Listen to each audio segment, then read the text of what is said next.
ದಿನದಿಂದಲೂ ಬರೀ ಭ್ರಷ್ಟಾಚಾರ, ಎಲ್ಲ ಇಲಾಖೆಯಲ್ಲೂ ಬರೀ ಭ್ರಷ್ಟಾಚಾರವನ್ನೇ ಆಪಾದನೆಗಳು. ಕೆಲವು ಕಡೆ ಸಾಕ್ಷಿ ಸಮೇತ ಇವತ್ತು ಸರ್ಕಾರದ ಮೇಲೆ ಆಪಾದನೆ ಮಾಡುವಂಥದ್ದಾಗಿದೆ. ಮಹರ್ಷಿ ವಾಲ್ಮೀಕಿ ನಿಗಮದ ವಿಚಾರದಲ್ಲಿ 100% ಅಲ್ವಾ, ಸ್ವತಃ ಅವರೇ ಒಪ್ಕೊಂಡಿರೋದು 100% ಭ್ರಷ್ಟಾಚಾರ ಆಗಿರೋವಂಥದ್ದನ್ನ ಭಾಳ ಸ್ಪಷ್ಟವಾಗಿ ಆ ಇಲಾಖೆಯಲ್ಲಿ ವ್ಯಕ್ತವಾಗಿರುವಂಥದ್ದು. ಆತ್ಮಹತ್ಯೆ ಮೂಲಕ ಇದು ಬಹಿರಂಗವಾಯಿತು. ಆತ್ಮಹತ್ಯೆ ಚಂದ್ರಶೇಖರ್ ಏನಾರು ಆಗಲಿದ್ದರೆ ಈ ಸ್ಕ್ಯಾಂಡ್ಲೇ ಮುಚ್ಚೋಗಿರೋದು. ಆಗ ತನಿಖೆ ಮಾಡಿದ್ರಿಂದ ತಾನೇ ಇದೇನಾದ್ರು ಬೇರೆ ಆಚೆ ಬರ್ಲಿಕ್ಕೆ ಸಾಧ್ಯವಾಗ್ತಿರ್ಲಿಲ್ಲ. ಒಬ್ಬ ಪೊಲೀಸ್ ಅಧಿಕಾರಿ ಆತ್ಮಹತ್ಯೆ ಮಾಡ್ಕೋತಾನೆ ಪರಶುರಾಮ, ಏನು ನೇರವಾಗಿ ಯಾರೋ ಸಾಯೋರು ಸುಳ್ಳು ಹೇಳ್ಬಿಟ್ಟಿದ್ದು ಮಾಡ್ತಾರ. 30-35 ಲಕ್ಷ ಒಂದು ಪೋಸ್ಟಿಂಗ್, SI ಪೋಸ್ಟಿಂಗ್ಗೆ ದುಡ್ಡು ಕೊಟ್ಟಿದ್ರು, ತಿರ್ಗಾ 6 ತಿಂಗಳಿಗೆ ರಿನ್ಯೂವಲು. ಇದು ಭ್ರಷ್ಟಾಚಾರ ಸಾಕ್ಷಿ ಸಮೇತ ಅಲ್ವಾ? ಮೂಡಾದಲ್ಲಿ ಸಾಕ್ಷಿ ಸಮೇತ ಅಲ್ವಾ? ಇನ್ನೇನು ಎಲ್ಲ ಕಡೆ ಈಗ ಮೊನ್ನೆನೂ ಪಾಂಚಾಲ್ ವಿಚಾರದಲ್ಲಿ ಅವರು ಭಾಳ ಸಾಕ್ಷಿ ಸಮೇತವಾಗಿ ಅವ್ರು ಆತ್ಮಹತ್ಯೆ ಮಾಡ್ಕೊಂಡಿರೋದು ಗೊತ್ತಿದೆ.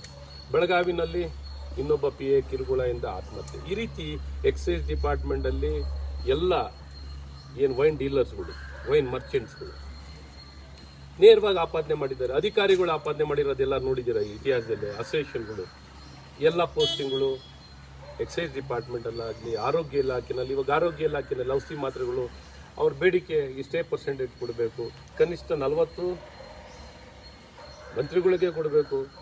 ಇನ್ನು ಬೇರೆಯವರೆಲ್ಲ ಸೇರಿಸ್ಕೊಂಡ್ರೆ 100% ಇವ್ರು ಏನು 100 ಮಾಡ್ತಾರೆ, ಸಿಕ್ಕಲ್ಲಿ 100 ಕೆಲವು ಕಡೆ ಒಂದು ಸ್ವಲ್ಪ ಅವ್ರಿಗೂ, ಯಾಕೆಂದ್ರೆ ಗುತ್ತಿಗೆದಾರ್ಗೂ ಒಂದು ಸ್ವಲ್ಪ ಬಿಡಬೇಕಲ್ಲ.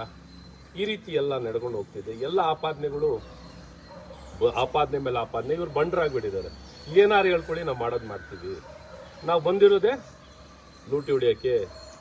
ಜನಕ್ಕೆ ಒಂದು ಗ್ಯಾರಂಟಿ ಹೆಸರಿನಲ್ಲಿ ಬೆಳಗ್ಗೆ ಎದ್ದರೆ ಗ್ಯಾರಂಟಿ, ಬೆಳಗ್ಗೆ ಎದ್ದರೆ ಇನ್ನೇನಂದರೆ ಜಾತಿಗಳ ವೈಮನಸ್ಸು, ದ್ವೇಷ, ಇನ್ನೊಂದು ಜಂಗ ಮುಂದುವರೆದು ಹಿಂದುಳಿದವರು, ಈ ಅಯಿಂದ ಹೇಳೋದು, ಈ ಮುಂದುವರೆದ ಜನಾಂಗ, ಒಟ್ಟು ಸಮಾಜನ ಛಿದ್ರ ಮಾಡಿ ಸಮಾಜನ ಒಡೆದು ರಾಜಕೀಯವಾಗಿ ಸಾಮಾಜಿಕವಾಗಿಯೂ ಎಲ್ಲ ರೀತಿಯಾದಂಥ ಸಮಾಜನ ಒಡಕನ್ನು ಮೂಡಿಸಿ ತಮ್ಮ ಸ್ವಾರ್ಥಕ್ಕಾಗಿ ಭ್ರಷ್ಟಾಚಾರ ಮಾಡೋಕ್ಕೂ ಜಾತಿ ಹೆಸರಲ್ಲಿ.